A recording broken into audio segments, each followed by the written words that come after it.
আজকে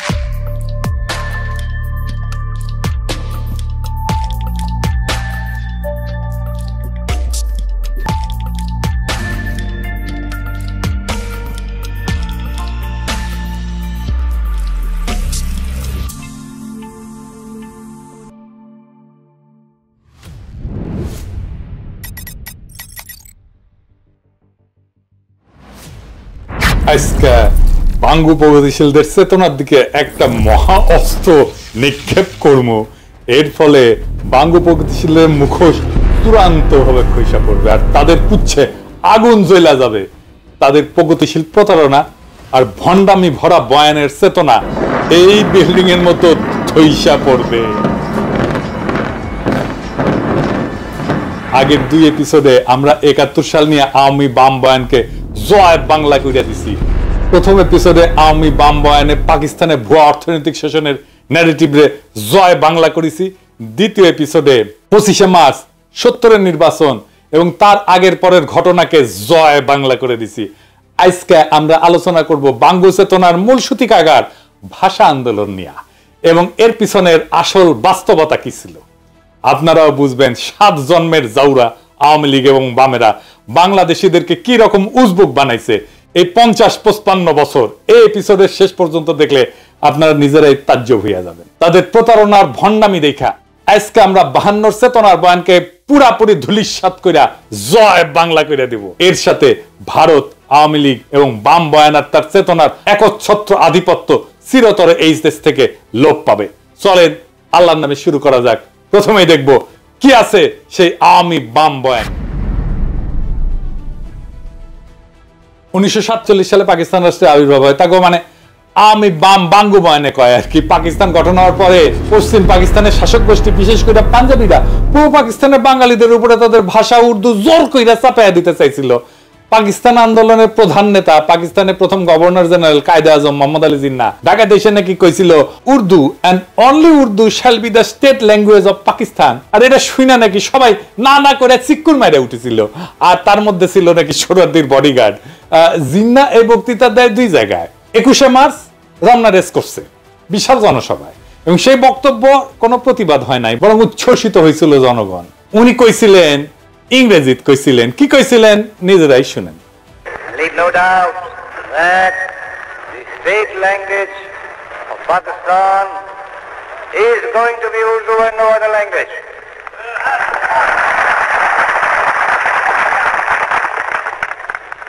And anyone who tries to mislead you is really the enemy of Pakistan. Without a state language, no nation can remain tied up solidly together and prosper. Look at the history. Every government has got to have some state language. Therefore, so far as the state language is concerned, Pakistan's state language shall be Urdu. ইংরেজিতে কইছিলেন, এটা ঠিকই কইছিলেন বলে বাঙ্গু প্রগতিশীলদের ধরে নেওয়া উচিত ছিল, তাই না? বাংলা এটা ছিল এরকম। এই কথা আপনাদের খুব স্পষ্ট করে বলতে চাই, পাকিস্তানের রাষ্ট্রভাষা হবে উর্দু এবং অন্য কোনো ভাষা না। যে আপনাদের ভুল পথে চালানোর চেষ্টা করবে সে পাকিস্তানের শত্রু।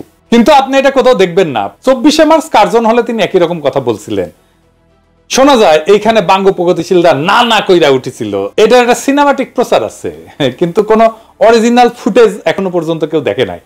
অবাক লাগে না আপনাদের? আসলে বক্তব্য দেওয়ার টাইমে না না করেছিল কিনা আমার সন্দেহ হয়, তাই সেটা দেখাতে পারতেছি না, তাই সিনেমা থেকে দেখাই। হ্যাঁ দেখেন।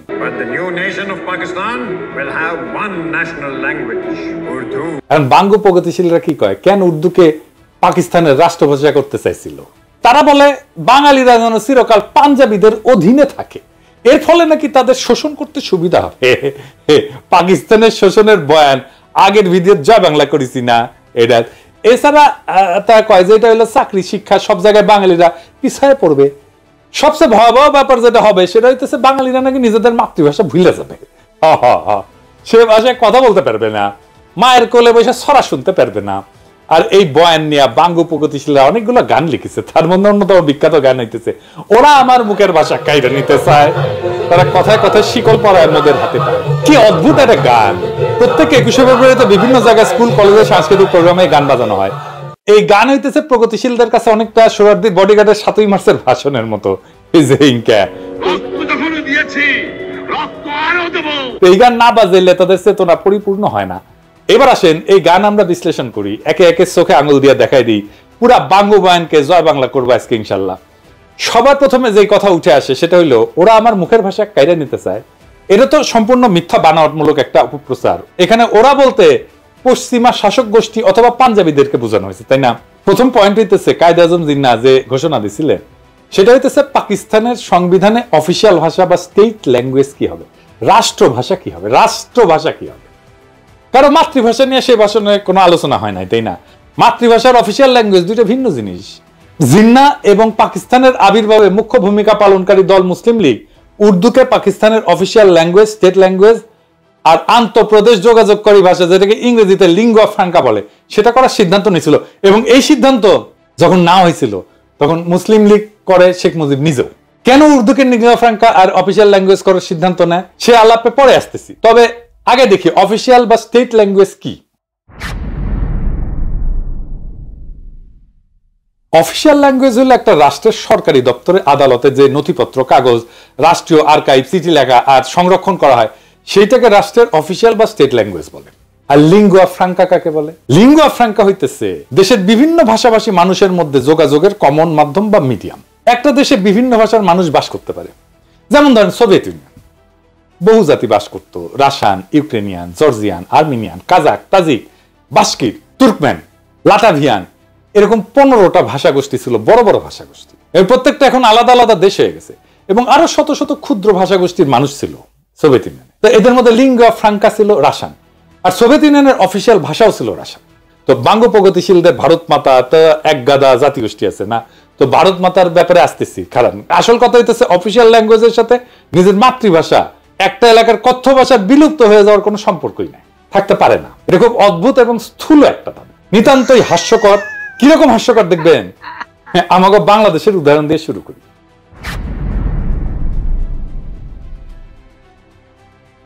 বাংলাদেশের অফিসিয়াল ভাষা হচ্ছে বাংলা, তাই না? আমরা তো সবাই জানি রাষ্ট্রভাষা বাংলা। তো বাংলাদেশে অন্য ভাষাভাষী জনগোষ্ঠী আছে, যেমন সিলেটি আছে, সাতগাই আছে, চাকমা আছে, গারো আছে, সাঁওতাল আছে, অনেক আছে, তাই না? তো আমি চাকমা গারোদের উদাহরণে আজকে যাব না, সিলেটি আর সাতগাই এই ধরে। এই দুই ভাষা বাংলা থেকে সম্পূর্ণ আলাদা ভাষা, তাদের প্রায় সম্পূর্ণ ইউনিক ভোকাবুলারি আছে, শব্দ ভান্ডার আছে যেটা অন্য কেউ বুঝে না। এমনকি সিলেটি ভাষা তার নিজস্ব বর্ণমালা আছে যেটাকে সিলেটি নাগরী বলে। একজন সাধারণ বাংলাভাষী মানুষের পক্ষে সিলেটি বা তাটগাইয়া ভাষা বোঝা অসম্ভব, কারণ তাদের ভোকাবুলারি বা শব্দকোষ প্রায় সম্পূর্ণ ভিন্ন। কারণ ঠান্ডা মাথায় ভেবে দেখেন তো, বাংলাকে অফিসিয়াল ভাষা করার ফলে কি সিলেটি বা চিটাগাং এর মানুষ কি তাদের কথ্য ভাষা বা মাতৃভাষা ভুলে গেছে? না, যায় নাই। কেন যাবে? আশ্চর্য কথা। এটা তো কত উদ্ভট একটা দাবি, সেটা কল্পনা করলেও হাসি লাগে। বাঙ্গ প্রগতিশীলদের দাবি যে ওরা আমার মুখের ভাষা কাইরা নিতে চায়, এটা সম্পূর্ণ গাঁজাখুরি একটা দাবি। এখন যদি চিটাগাং বা সিলেটের ভাইয়েরা যদি বলে ওরা আমার মুখের ভাষা কাইরা নিতে চায়, তাহলে বাঙ্গ প্রগতিশীলরা কই যাবে? বাঙ্গ প্রগতিশীলরা আরো বলে যে পাঞ্জাবি ইরানকে আমাদেরকে শোষণ করার জন্য উর্দু আমাদের উপরে চাপাই দিতে চাইছিল। হায় রে দুনিয়া! বাঙ্গ প্রগতিশীলদের আইকিউ আর সাধারণ জ্ঞান অনেক কম হয়, এটা আমরা সবাই জানি। শিক্ষা দীক্ষাতেও তারা সাধারণত লাড্ডা গোড্ডা হয় আর কি, লেখাপড়া কম করে, শেষ করতে পারে না বেশিরভাগ ক্ষেত্রেই। তো যাই হোক, তাই বলে এত কম হয় এটা কল্পনাতীত। আজকে এক ভদ্রলোকের সঙ্গে কথা হইতেছিল, উনি লন্ডনে থাকেন।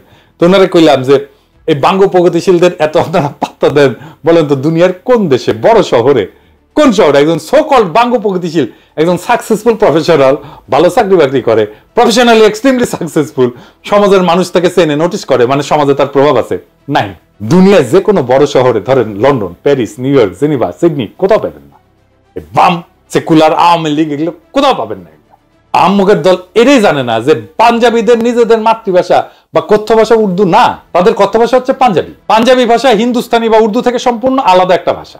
শুনেন, चानन काट रहा सी, हनेरे दी आमद दे निशान प्रगट हो रहे सी, ते कहंदे आ लोकां च हाहाकार। এটা হইতেছে পাঞ্জাবি। কি বুঝতে পারলেন যে এটা যে উর্দু না, এটা যে হিন্দি না? শুধু তাই না, পাকিস্তানের সীমান্ত প্রদেশের পশতুনদের মাতৃভাষা হচ্ছে পশতু, সিন্ধুর ভাষা সিন্ধি, বেলুচিস্তানের ভাষা বালুচ। এই সমস্ত প্রত্যেকটা ভাষা আলাদা আলাদা। কেউ কি নিজেদের ভাষা ভুলে গেছে উর্দুকে অফিসিয়াল ল্যাঙ্গুয়েজ করার ফলে? কারো কি ভাষা কায়দা না হয়েছে? পুরো দাবিটা এত বোগাস, এটাকে যে লজিক দিয়া, যুক্তি দিয়া ভ্রান্ত প্রমাণ করা লাগতেছে সেটা ভাবতে অবাক লাগে। ধরে নিলাম পাঞ্জাবিরা আমাদের শোষণ করতে চায়, তাহলে তো তারা পাঞ্জাবিকে রাষ্ট্রভাষা করার ঘোষণা দিত, উর্দুকে না, তাই না?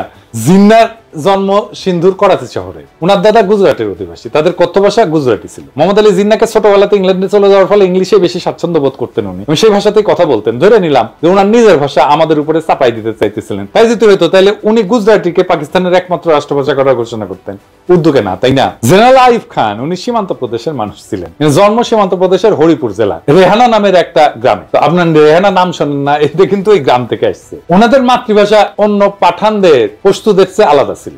ওনার মাতৃভাষা ছিল হিন্দকো। ইয়াহিয়া খান ছিলেন কিজিলবাস, এর মাতৃভাষা ছিল ফার্সি বা যেটা ইরানের ভাষা। পাকিস্তানে আইয়ুব খানের পর সেনাপ্রধান ছিলেন মুসা খান, উনি ছিলেন হাজারা সম্প্রদায়ের লোক, ওনার ভাষা ছিল হাজারা। মোহাম্মদ আলী জিন্না, আইয়ুব খান, মুসা খান, ইয়াহিয়া খান এরা সবাই মাইনরিটি জাতির সদস্য ছিল, মানে মুসলমান পাকিস্তানেরও মাইনরিটি জাতির সদস্য। জুলফিকার আলী ভুট্টো ছিলেন সিন্ধু প্রদেশের লারকানার মানুষ, আর মাতৃভাষা ছিল সিন্ধি। কেউই বাঙ্গুদের কল্পিত পাঞ্জাবি শোষক ছিলেন না। আমি একটা জিনিস বুঝি না, বাঙ্গুরা সব জায়গায় তো পাঞ্জাবি শোষক কই থেকে পায়?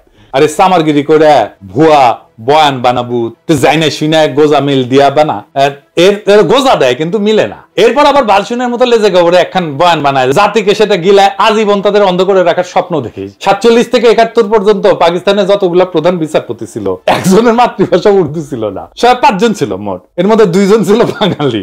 তাদের নাম বলি, ধরেন মিয়া আব্দুল রশিদ পাঞ্জাবি ছিল, মোহাম্মদ মুনির পাঠান ছিল, এআর কর্নেলিয়াস উনি অ্যাংলো ইন্ডিয়ান ছিলেন, ফজল আকবর বাঙালি ছিলেন, হামুদুর রহমান বাঙালি ছিলেন। বিভিন্ন গুরুত্বপূর্ণ ব্যক্তিদের মধ্যে কালে ভদ্রে 2-1টা পাঞ্জাবি নাম পাওয়া যায়, কিন্তু সবাই বিভিন্ন জাতের মানুষ, অনেকেই মাইনরিটি জাতের মানুষ। এদের কারো তো কোনো সমস্যা হইল না উর্দুকে অফিসিয়াল ল্যাঙ্গুয়েজ করার ফলে, কেউ তো বোঝার দাবি তুললো না, ওরা আমার মুখের ভাষা কাইরা নিতে চায়। এদের কারো তো চাকরি বাকরি পাইতে, শিক্ষিত হইতে, রাজনীতি করতে কোনো অসুবিধা হয় নাই। যত অসুবিধা বাঙ্গু প্রগতিশীলদের, বাঙ্গু প্রগতিশীলরা যে কত বড় সামারের সামার, বাটপারের বাটপার, সেটা দেখতে পারবেন। আসেন এবার গানের আর বাঙ্গু বয়ানের আর একটা দাবি নিয়ে, উর্দুকে রাষ্ট্রভাষা করা হলে নাকি বাংলাদেশি বয়াতিদের নাইসা নাইসা গান গাওয়া বন্ধ হয়ে যাবে।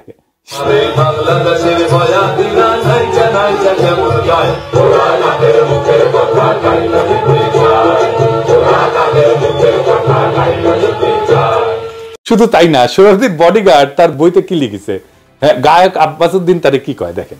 উনি লিখেছেন, তিনি সন্ধ্যায় চলে যাওয়ার পর গানের আসর বসলো। আব্বাস উদ্দিন সাহেব, সোহরাব হোসেন ও বেদার উদ্দিন সাহেব গান গাইলেন, অধিক রাত পর্যন্ত আসর চললো। আব্বাস উদ্দিন সাহেব এবং আমরা রাতে রফিক সাহেবের বাড়িতে রইলাম। রফিক সাহেবের ভাইরাও সকলে ভালো গায়ক, হাসনাত বরকত ভালো গানই গাইতো, এরা আমার ছোট ভাইয়ের মতো ছিল, আমার সাথে জেলও খাটিছে। পরের দিন নৌকায় আমরা রওনা করলাম আশুগঞ্জ স্টেশনের স্ট্যান্ড ধরতে। পথে গান চললো, নদীতে বসে আব্বাস উদ্দিন সাহেবের ভাটিয়ালি গান, তাদের নিজের গলা না শুনলে জীবনের একটা দিক অপূর্ণ থেকে যেত। তিনি যখন আস্তে আস্তে গাইতেছিলেন তখন মনে হচ্ছিল নদীর ঢেউগুলোও যেন তার গান শুনতেছে। তারই শিষ্য সোহরাব হোসেন এবং বেদার উদ্দিন তার নাম কিছুটা রেখেছিলেন। আমি আব্বাস উদ্দিন সাহেবের একজন ভক্ত হয়ে পড়েছিলাম। তিনি আমাকে বলছিলেন, মুজিব, বাংলা ভাষার বিরুদ্ধে বিরাট ষড়যন্ত্র চলতেছে, বাংলা রাষ্ট্রভাষা না হলে বাংলার কৃষ্টি সভ্যতা সব শেষ হয়ে যাবে। আজ যে গানকে তুমি ভালোবাসো এর মাধুর্য মর্যাদা নষ্ট হয়ে যাবে, যা কিছু হোক বাংলাকে রাষ্ট্রভাষা করতেই হবে। আমি কথা দিয়েছিলাম এবং কথা রাখতে চেষ্টা করেছিলাম। কি আজগুবি এক দাবি, বাংলা অফিসিয়াল না হইলে নাকি বাংলার কৃষ্টি সভ্যতা সব শেষ হয়ে যাবে, গানের মাধুর্য মর্যাদা নাকি গোল্লায় যাবে। উজবুকের দল সম্পূর্ণ ডাহা মন গড়া এই সমস্ত দাবি তুলছে। 47-এর আগ পর্যন্ত ইংরেজ আমলে আমাদের অফিসিয়াল ভাষা কি ছিল? কি ছিল? ইংরেজি। তো ইংরেজি, আবার কইতেছি ইংরেজি। তখন কি ইংরেজি আমলে বাংলার বয়াতিরা নাইসা নাইসা গান গাওয়া ভুলে গেছিল? 200 বছরের বেশি তো শাসন করেছিল, তাই না? তো এই 200 বছরে কি গান গাওয়া ভুলে গেছিল? ইংরেজ আমলে বয়াতিরা নাইসা নাইসা গান করে নাই? তখন কি আব্বাস উদ্দিনের বয়ান মতে বাংলার কৃষ্টি সভ্যতা সব শেষ হয়ে গেছিল? তখন কি বাংলা গানের মাধুর্য মর্যাদা গোল্লায় গেছিল? বাংলা সাহিত্য সবচেয়ে বেশি প্রসার লাভ করেছিল কখন? ইংরেজ আমলে। বাংলা ভাষার সৃষ্টি হয়েছে ইংরেজ আমলে। আধুনিক বাংলা ভাষা যেটা আমরা বলি, বিশেষ করে বাংলা গদ্য সাহিত্যের সৃষ্টি হয়েছে ইংরেজ আমলে। পদ্য সাহিত্যের যা প্রসার ঘটছে তার সিংহভাগ ইংরেজ আমলে। বিভিন্ন বাংলা পত্র পত্রিকা, মাসিক সাহিত্য পত্রিকা সব ইংরেজ আমলে শুরু হয়েছিল। 1800 সালে কলকাতাতে ইংরেজদের ফোর্ট উইলিয়াম কলেজ প্রতিষ্ঠার পরে বাংলা সাহিত্য সৃষ্টি এবং প্রসার লাভ করা শুরু করে। বাংলা সাহিত্য এবং কালচার যারা সৃষ্টি এবং ডিফাইন করছে, রাজা রামমোহন রায়, ঈশ্বরচন্দ্র বিদ্যাসাগর, মাইকেল মধুসূদন দত্ত, বঙ্কিম, শরৎ, রবীন্দ্রনাথ, নবীন চন্দ্র সেন, সব কয়টা ইংরেজ আমলের মানুষ। ইংরেজ আমলে ইংরেজি অফিসিয়াল ভাষা নিয়ে তাদের তো বাংলা সাহিত্য চর্চার বিকাশে কোনো বাধা সৃষ্টি হয় নাই। আর 47 সালে পাকিস্তান তৈরির পর আব্বাসউদ্দিন, আব্দুল লতিফ এগুলো চেতনার 14 জায়গায় উঠলো। 47-এর আগে আব্বাসউদ্দিন লতিফেরা গান করে নাই, ওদের কাছে গানের মাধুর্য তখন গোল্লায় যায় নাই। পাকিস্তান উর্দুকে অফিসিয়াল ভাষা করতে গেল, চেতনা জায়গায় উঠলো। উর্দুর ইতিহাস নিয়ে একটু পরে আসতেছি। এদের দাবি যে কত শয়তানি আর ষড়যন্ত্র ভরা, সেটা আস্তে আস্তে টের পাবেন। মুঘল আমলে মুঘলদের রাজ দরবার এবং সুবা এবং প্রদেশগুলোতে অফিসিয়াল ভাষা ছিল ফার্সি। মুঘলদের যাবতীয় ডকুমেন্ট, পরোয়ানা, ইতিহাস সবকিছুই ফার্সিতে রচিত হইত। সিরাজউদ্দৌলা, আলীবর্দী, মুর্শিদ কুলি খান এদের আমলে যাবতীয় হুকুম, পরোয়ানা ফার্সি শিকস্তা স্টাইলে লেখা হইতো। এই যে দেখেন, এটা শিকস্তা ক্যালিগ্রাফি স্ক্রিপ্টের একটা উদাহরণ। পলাশী যুদ্ধের পর ইংরেজরা প্রথম 80 বছর মানে 1757 থেকে শুরু করে 1837 সাল পর্যন্ত মুঘলদের ফার্সিকে অফিসিয়াল ভাষা হিসেবে বহাল রাখে। সেই সময় তাদের যাবতীয় অফিসিয়াল ডকুমেন্ট, খাজনার হিসাব ইত্যাদি ফার্সিতেই লেখা হইতো। ইংরেজ সাহেবদের বিভিন্ন চিঠি, আদেশ, পরোয়ানা ইত্যাদি তাদের দেশীয় সেক্রেটারিরা ফার্সিতে লিখে কম্পোজ করে দিত। এই সেক্রেটারিদেরকে বলা হইতো মুন্সি। মুন্সি, হ্যাঁ, প্রচুর হিন্দু ইংরেজি এবং ফার্সি ভাষা শিখে এই মুন্সির কাজ করত। তাদের টাইটেল ছিল মুন্সি। আমাদের গৌতম দাস দাদা আছেন না, আপনারা পছন্দ করেন খুব, আসল নাম হইতেছে গৌতম দাস মুন্সি। উনার ছোট ভাই বিশ্বজিৎ দাস মুন্সি, উনি লেখেন মুন্সি বিশ্বজিৎ। এবার বুঝেছেন তো? 1837 সালে লর্ড অকল্যান্ড ব্রিটিশ ইন্ডিয়ার অফিসিয়াল ল্যাঙ্গুয়েজ ফার্সি থেকে ইংরেজি আর উর্দুতে বদল করে। জিয়া, দুইটা অফিসিয়াল ল্যাঙ্গুয়েজ ছিল, ইংরেজি আর উর্দু। ইংরেজ আমলে 1837 সাল থেকে ব্রিটিশ ভারতে ইংরেজির পাশাপাশি উর্দু ছিল অফিসিয়াল ভাষা। 47 সাল পর্যন্ত এই সিস্টেম বহাল থাকে। ইংরেজ অফিসাররা ব্রিটিশ ইন্ডিয়ান আর্মিতে তাদের নেটিভ সোলজারদের সাথে কি ভাষায় কথা বলতো শুনবেন? উর্দুতে। মহারানী ভিক্টোরিয়া তার হিন্দুস্তানি ব্যক্তিগত খাদেম মুন্সি আব্দুল করিমের কাছ থেকে উর্দু ভাষা শিখছিলেন। শুধু তাই না, মহারানী ভিক্টোরিয়া তার নিজের ডায়েরি ইংরেজির পাশাপাশি উর্দুতেও লিখতেন। ওনার ডায়েরির 13 ভলিউম উনি উর্দুতে লিখছেন নিজের হাতে। এটা নিয়ে একটা সিনেমা হয়েছে হলিউডে, মহারানী ভিক্টোরিয়া তার হিন্দুস্তানি খাদেম মুন্সি আব্দুল করিমকে নিয়ে। সিনেমার নাম হইতেছে ভিক্টোরিয়া অ্যান্ড আব্দুল। 2017 সালে এটা মুক্তি পাইছে। তো মহারানী ভিক্টোরিয়ার চরিত্রে অভিনয় করছেন জুডি ভেন্স, আর আলী ফজল অভিনয় করছে আব্দুল করিম চরিত্রে। কাজেই ইংরেজ আমলে 47 পর্যন্ত রবীন্দ্রনাথ, শরৎ, বঙ্কিম, ঈশ্বরচন্দ্র এরা সাহিত্য চর্চা করতে পারবে, কাব্য রচনা করতে পারবে, মাসিক পত্রিকা ব্যয় করতে পারবে, বাংলাদেশের বয়াতিরা নাইচা নাইচা গান গাইতে পারবে, তাতে কোনো অসঙ্গতি নাই। কিন্তু 47 সালে পাকিস্তান হওয়ার পর পাকিস্তানের অফিসিয়াল ভাষা উর্দু করতে গেলে বাঙ্গ প্রগতিশীলদের পাছায় আগুন ধরে গেল। এবার গানের অন্য অংশে আসি।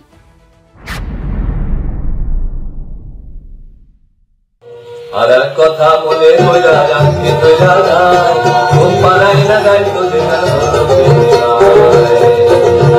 ওমায় সোনা মানিক জাদু বলে চুমা দিয়া লইতো বলে সোনা মানিক জাদু বলে চুমা দিয়া লইতো বলে আলো জাদুর কইরা কইতো মরে আর জানা মার বুকে যায় তোরা মায়ের মুখে কথা কাইতে যায় তোরা মায়ের মুখে কথা কাইতে। আচ্ছা বলেন, অফিসিয়াল ভাষার সাথে দুঃখিনী মায়ের তার সন্তানকে সোনা মানিক জাদু বলে চুমা দিয়া লইতো কোলে আয়সান আমার বুকে, আয়ের সম্পর্ক কি? ইংরেজ আমলে কি কোনো বাঙালি রমণী তার সন্তানকে বাংলা ভাষায় সোনা মানিক জাদু বলে চুমা দিয়া কোলে নেয় নাই? কি আশ্চর্য একটা দাবি।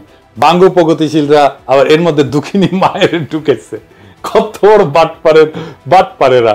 পাকিস্তান প্রতিষ্ঠা হওয়ার পরে জিন্নাহ এবং তার পরবর্তী গভর্নর জেনারেল আর প্রধানমন্ত্রী খাজা নাজিবুদ্দিন তাদের ভাষণে সুস্পষ্ট করে বলছিলেন যে পাকিস্তানের কোন প্রদেশের প্রাদেশিক অফিসিয়াল ভাষা কোনটা হবে সেটা প্রদেশের আইনসভা ঠিক করবে, কিন্তু অল পাকিস্তান লিঙ্গুয়া ফ্রাঙ্কা হবে উর্দু।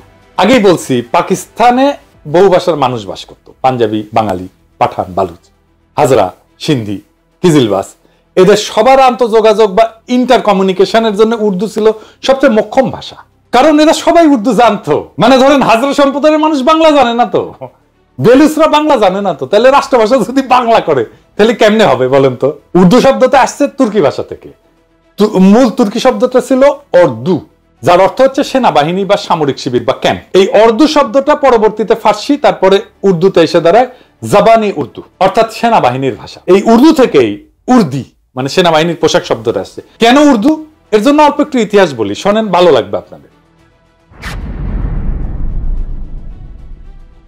আরবরা যখন নবীজির ওফাতের পর বিভিন্ন সাম্রাজ্য যেমন রোমান, পারস্যদের পরাজিত কইরা নিজেদের সাম্রাজ্য বানায়, সেটা সর্বপ্রথম উমাইয়া আমলে ভারতবর্ষ পর্যন্ত পৌঁছায়। মোহাম্মদ বিন কাসেমের নেতৃত্বে মুসলমানরা 711 সালে মাকরান, বেলুচিস্তান আর সিন্ধু প্রদেশ জয় করে। মোহাম্মদ বিন কাসিম সিন্ধু থেকে নদী ধইরা উত্তর দিকে বর্তমান পাঞ্জাবের মুলতান পর্যন্ত জয় করছিলেন। এইখানে আরবদের বিজয় থেমে থাকে প্রায় 300 বছর। ততদিনে উমাইয়াদের পতন হইয়া আব্বাসীয় খলিফারা আসছেন এবং আব্বাসীয় সাম্রাজ্য দুর্বল হইয়া বিভিন্ন খণ্ডে বিভক্ত হয়ে গেছে। আব্বাসীয় সাম্রাজ্যের পূর্ব দিকের প্রদেশ ইরান, খোরাসান আর তুরানে সামানিদ নামে একটা সালতানাত প্রতিষ্ঠা হয় 874 থেকে 999 সাল পর্যন্ত। তুরান হইতেছে তুর্কিদের এলাকা। খোরাসানের উত্তরে একটা বিখ্যাত নদী আছে যার নাম আমোদরিয়া, আপনারা শুনছেন না? গ্রিকরা একে অক্সাস বলতো। আলেকজান্ডার দ্য গ্রেট এই নদী ক্রস করছিলেন তার যুদ্ধযাত্রায়। সেই নদী হইতেছে ইরান আর তুরানের সীমানা। সেই নদীর উত্তরে তুরানি বা তুর্কিরা থাকতো। তুরানি তুর্কি ট্রাইব গুলা অশ্বারোহী বা নমাডিক ছিল। সামানিদ সুলতানেরা ইরানি ছিল এবং তারা ফার্সি ভাষায় ব্যাপক পৃষ্ঠপোষকতা করত। আধুনিক ফার্সি সাহিত্য সামানিদ আমল থেকে শুরু হয়েছে। ফার্সি লেখা হয় আরবি হরফে। ইরানের মহাকবি ফেরদৌসি এই সময়ের মানুষ। সামানিদ সুলতানেরা তাদের রাজসভা এবং সামরিক বাহিনীতে তুরানি অশ্বারোহীদের ব্যাপকভাবে রিক্রুট করছিল। এদের মধ্যে একজন তুর্কি সেনাপতি আলেপ্তেগিন 962 সাল বর্তমান আফগানিস্তানের গজনি শহর জয় করে এনে নিজের একটা সাম্রাজ্যের গোড়াপত্তন করে। এই আলেপ্তেগিনের নাতি বা দৌহিত্র হচ্ছে গজনির বিখ্যাত সুলতান মাহমুদ, যিনি অশ্বারোহী তুর্কি বাহিনী নিয়ে ভারতবর্ষের পাঞ্জাব বিজয় করে তার সাম্রাজ্য যোগ করে। এর ফলে আরবদের বেলুচিস্তান এবং সিন্ধু বিজয়ের প্রায় 300 বছর পর মুসলমানরা বর্তমান সীমান্ত প্রদেশ পাঞ্জাব বিজয় করে। সুলতান মাহমুদ এবং পার্শ্ববর্তী গজনী সুলতানেরা তুর্কি হওয়া সত্ত্বেও তারা সামানিদ সুলতানদের অনুসরণে ফার্সিকেই নিজেদের অফিসিয়াল ভাষা হিসেবে ব্যবহার করতেন। সুলতান মাহমুদ মহাকবি ফেরদৌসিকে নিয়ে পারস্যের মহাকাব্য শাহনামা রচনা করছিলেন। আপনারা জানেন না যে বিখ্যাত শাহনামা? তো গজনীর এই সালতানাত 1186 সাল পর্যন্ত ছিল। 1186 সাল পর্যন্ত আফগানিস্তানের ঘুর শহরে তুর্কিক সেনাপতি মুইজুদ্দিন মোহাম্মদ ঘুরি গজনির সালতানাতকে বিজয় করে যোগ করেন নিজের সাম্রাজ্যে। এরপর উনি 1192 সালে দিল্লির কাছে নিজের বর্ম আচ্ছাদিত ঘোড়সওয়ার হেভি ক্যাভারলি এই তুর্কি বাহিনী নিয়ে তরাইনের যুদ্ধে রাজপুত রাজা পৃথ্বীরাজ চৌহানকে পরাজিত করে ভারতবর্ষের মুসলমানদের প্রথম কেন্দ্র দিল্লি সালতানাত প্রতিষ্ঠা করেন। এই সময়ে দিল্লি সালতানাতে তুর্কি, আফগান, ইরানি এই সমস্ত মুসলিম জাতি সেনা হিসেবে দলে দলে যোগ দেয়, কিন্তু তারা অফিসিয়াল ভাষা হিসেবে তাদের আগের গজনীর সুলতান মাহমুদ এবং সামানিদদের অনুসরণে ফার্সিকেই বহাল রাখে। ভারতবর্ষে মুসলিম শাসনের সূচনা হয় দিল্লি সালতানাতের মধ্য দিয়ে। এরপরে আস্তে আস্তে মুঘল বাদশাহ আওরঙ্গজেবের সময় প্রায় পুরো ভারতবর্ষ মুঘলদের অধীনে আসে। মুঘলরাও ফার্সির ব্যবহার জারি রাখে। দিল্লি ছিল সালতানাতের রাজধানী বা কেন্দ্রবিন্দু। দিল্লির আশেপাশের এলাকায় খারি বলি নামে একটা ভাষা প্রচলন ছিল। এত জাতের মুসলিম দিল্লিতে সেটেল করার ফলে তারা এই খারি বলি ভাষা ব্যবহার শুরু করে। এর মধ্যে যুক্ত হয় অসংখ্য ফার্সি আর আরবি শব্দ, মানে যেগুলো ধার করা শব্দ।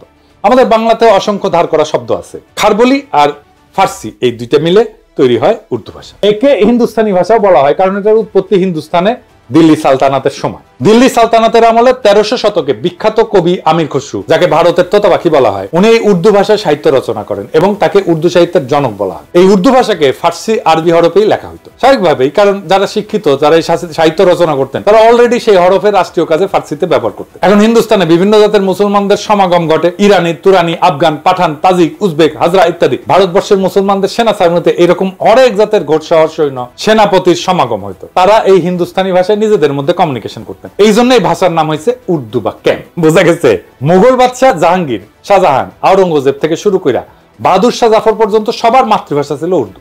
শেষ বাদশাহ বাহাদুর শাহ জাফর উর্দুতে একজন উৎকৃষ্ট কবিও ছিলেন। মুসলমানরা যখন ডেকান বা হিন্দুস্তানের দক্ষিণে নর্মদা নদীর বিন্ধ্য পর্বতমালার দক্ষিণে নিজেদের সালতানাত এক্সপ্যান্ড করে, সেই ডেক্কানেও মুসলমানরা লিঙ্গুয়া ফ্রাঙ্কা হিসেবে উর্দু ব্যবহার করে।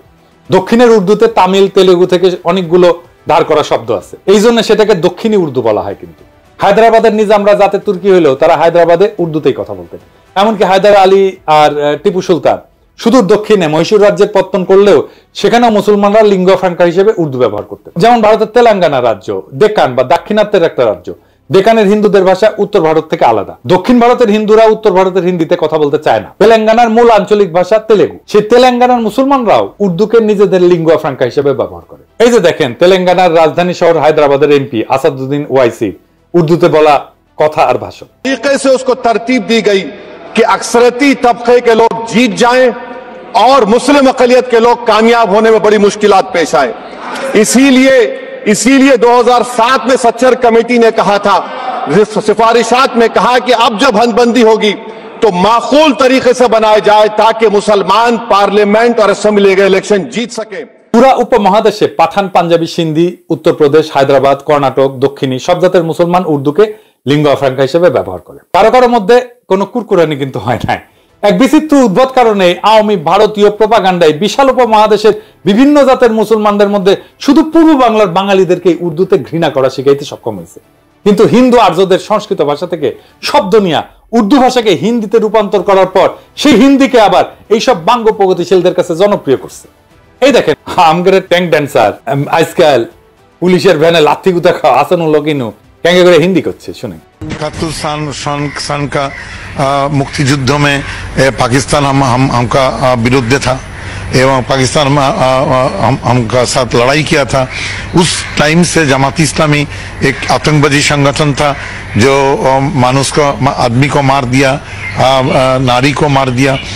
वो संगठन पाकिस्तान बैक करता है एवं वो संगठन का जो आदमी मारा था उसका लिए विचार कर रहा है, फांसी भी हो गया। ये संगठन का साथ पाकिस्तानी का एवं पाकिस्तानी गोয়েন্দা संस्था ISI का गভীর ताल्लुक है। তো পাকিস্তান রাষ্ট্র 1947 সালে জন্ম নেয়। ভারতবর্ষে মুসলমানদের দিল্লি সালতানাত মোগল সালতানাতের উত্তরসূরি হিসেবে। স্বাভাবিকভাবেই মুসলিম সালতানাতের হেরিটেজ হিসেবে উর্দুকে পাকিস্তানের বহু ভাষাভাষী মানুষের মধ্যে লিঙ্গুয়া ফ্রাঙ্কা আর অফিসিয়াল ল্যাঙ্গুয়েজ হিসেবে নির্ধারণ করা হবে, এটা খুব স্বাভাবিক। ভারতবর্ষে মুসলমানদের সালতানাতের ইতিহাসের সাথে যারা পরিচিত তাদের কাছে এটাই ন্যাচারাল।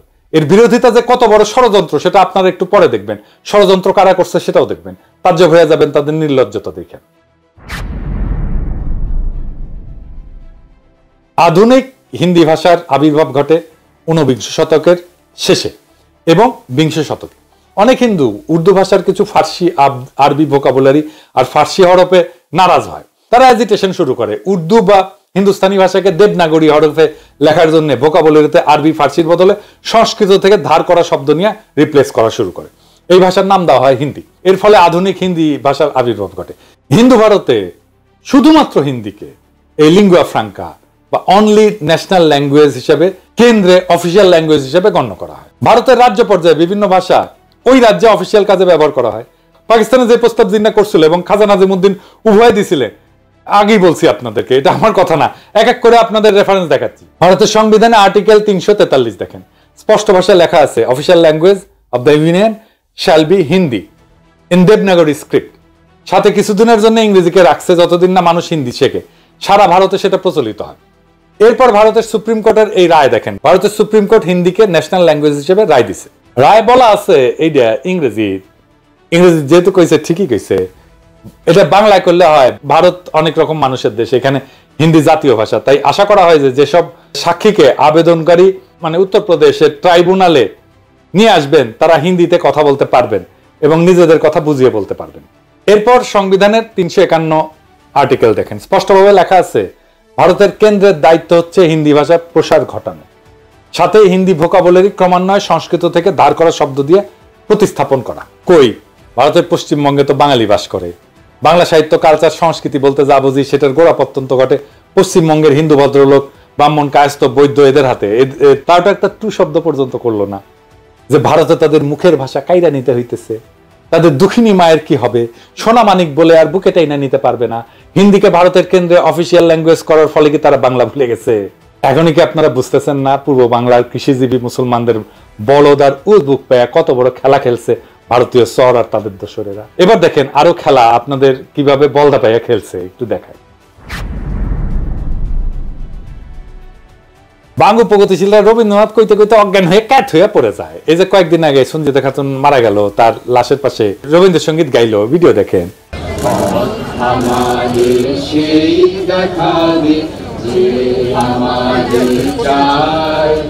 আমি অভয় মনে ছাড়ব তোরি এই শুধু মোর দান।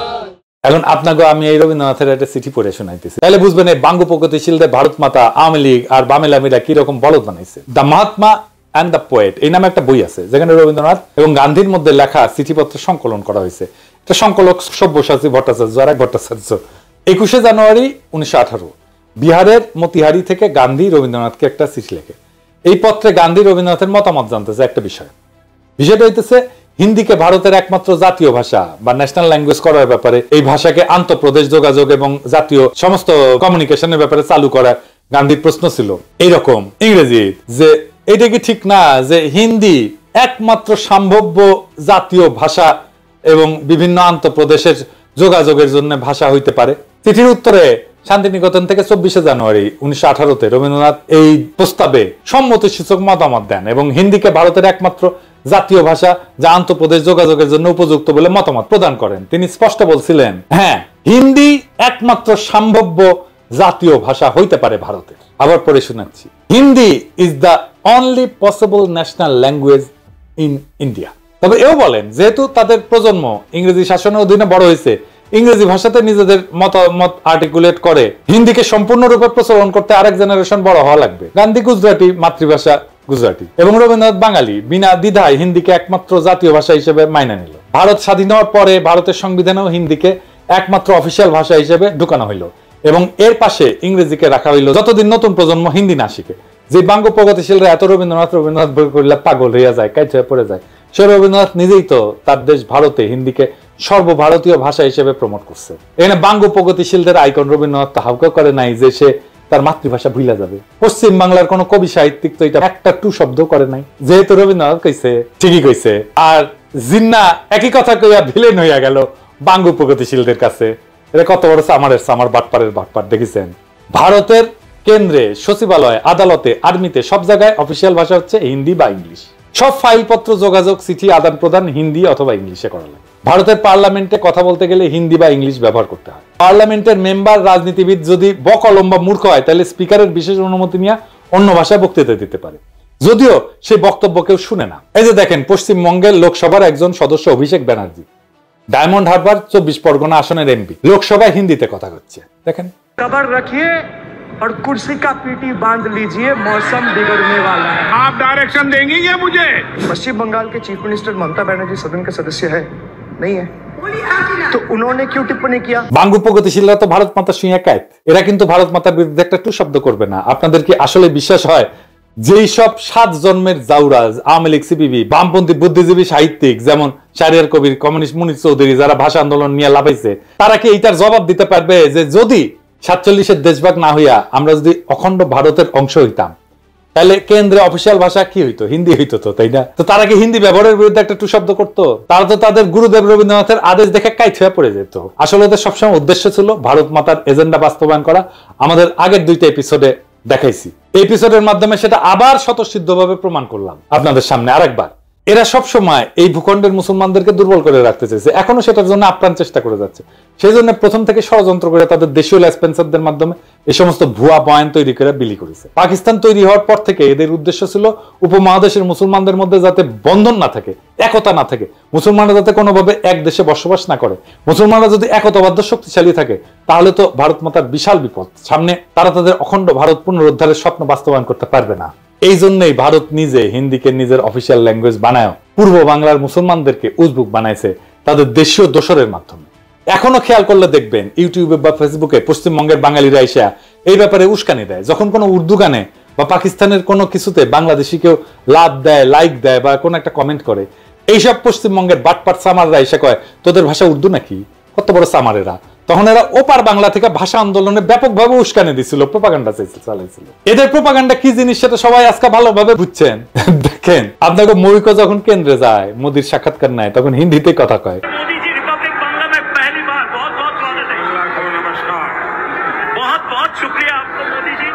मोदी जी, ये जो पूरा जो माहौल है, हजारों में लोग यहाँ पे आए हैं, क्या कुछ नहीं हुआ? ये प्रोग्राम को बंद करने के लिए लोगों को रोका गया, 144, 144 इशू किया गया, बहुत सारे जगहों पे रोक नहीं पाए। ममता बनर्जी को मोदी से इतना डर क्यों है? পশ্চিমবঙ্গের হিন্দু বাঙালিদের কাছে এটা কিন্তু কোনো আপত্তির বিষয় না, কিন্তু মুসলমানরা উর্দু কইলে তাদের হোগা জ্বলে যায়, তাদের হোগায় আগুন জ্বলে ওঠে দাউ দাউ করে। এইবার আসি ষড়যন্ত্রের অন্তিম পর্যায়ে। 52 সালের 21শে ফেব্রুয়ারির ঘটনা। 21শে ফেব্রুয়ারি নিয়ে যেই বয়ান প্রচলিত তাতে বলা হয় পাকিস্তানি পুলিশ হঠাৎ কইরা বলা নাই কওয়া নাই নিরীহ ছাত্রদের মিছিলে গুলি বর্ষণ করে, যেখানে তারা রাষ্ট্রভাষা বাংলা চাই স্লোগান দিতে দিতে শান্তিপূর্ণ মিছিল করতেছিল।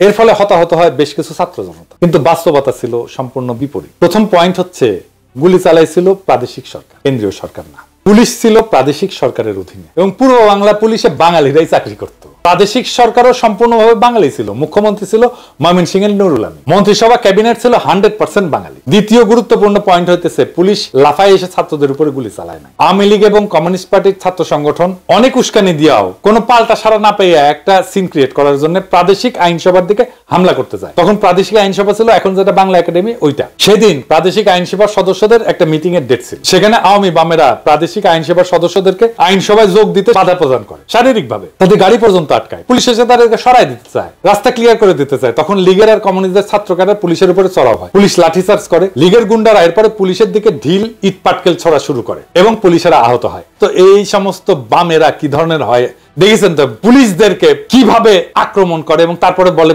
আমাকে আক্রমণ করছেন কেন, দেখেন না? এই যে দেখেন,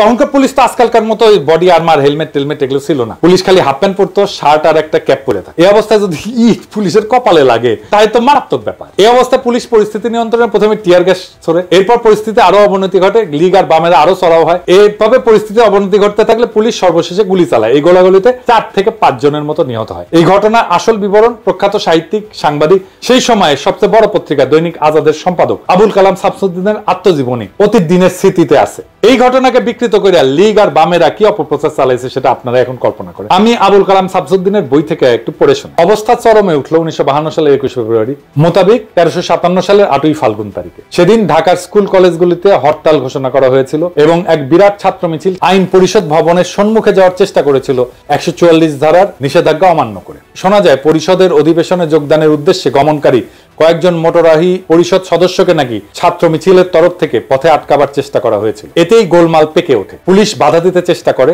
ছাত্র মিছিলের উপরে পুলিশ নাকি লাঠিচার্জ করে এবং কিছু সংখ্যক বিক্ষোভকারীকে গ্রেপ্তারও করা হয়। ফলে উত্তেজনা আরো বৃদ্ধি পায় এবং জনতার পক্ষ থেকে নাকি পুলিশের উদ্দেশ্যে ঢিল ইত্যাদি ছোড়া হয়। ক্রমে অবস্থা একরূপ আয়ত্তের বাইরে চলে যায়। পুলিশ প্রথমে কাঁদুনে গ্যাস এবং পরে বেপরোয়া গুলি বর্ষণ শুরু করে। ফলে জনতার বেশ কিছু সংখ্যক লোক হতাহত হয়। হতাহতের সংখ্যা কি ছিল এবং তাদের মধ্যে ছাত্রই বা কতজন ছিল সে সম্পর্কে নানা ধরনের কথা শোনা গিয়েছিল। সঠিক হিসাব যে কারণেই হোক পাওয়া যায় নাই, পাওয়ার উপায় ছিল না। এই পুরো এপিসোড শোনার পরে এখন আপনারা ঠিক করেন, আপনারা কি ভারতীয় আধিপত্যবাদ নামের বৃক্ষের প্রথম শিকড় ছিল শহীদ মিনার, এটা বুঝতে পারছেন?